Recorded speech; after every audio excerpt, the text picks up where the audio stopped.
Сәлем қыздар, сіздерге бүгін алмамен жасалатын ерекше пирогтың рецептімен бөлісемін. Менімен бірге жасап көріңіздер. Алдымен алмамызды осылай үккіштің майда көзінен өткізіп аламыз. Алманың сыртын ашып өткізіңіздер, қыздар. Осы өткізіп алған алмамызды қызып тұрған табаға алдымен құмшекерімізді салып, оның үстіне алмамызды салып, суы тартылғанша 10 минуттай араластырамыз. Суы тартылған соң 1 шай қасық сары майымызды және де өз қалауымызша корица саламыз. Корица бұл міндетті емес, салмасаңыздар да болады.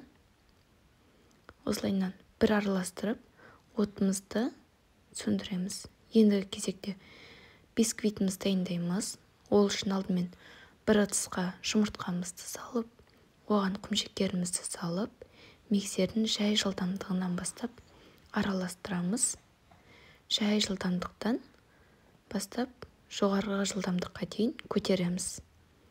Осылайша шамамен 5 минуттай әппақ болғанша араластырып, оған сүтімізді құйып, тағы да бір араластырамыз.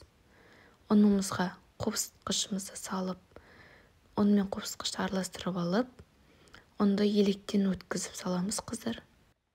Осыны тағы да миксермен бір араластырып алып, табамызды дайындаймыз.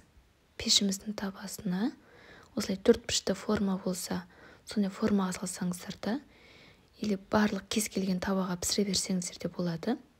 Алдымен алмамызды ең астына тегістеп бір қалыпты қылып жайып аламыз. Видеода көргендеріңіздей алманы жайып болған соң үстіне тестамызды құямыз. Қыздармен арнама жазылып, қоңырау белгісін басуды ұмытпаңыздар.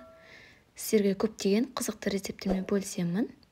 Осы тестамызды бетін тегістеп жайып алып, қызып тұрған пеште 180 градуста 30-35 минутқа пісіріп аламыз. Міне қыздар, мен пирогым дайын болып шықты. Өте дәмді шықты, үйдегілердің барлығына ұнады.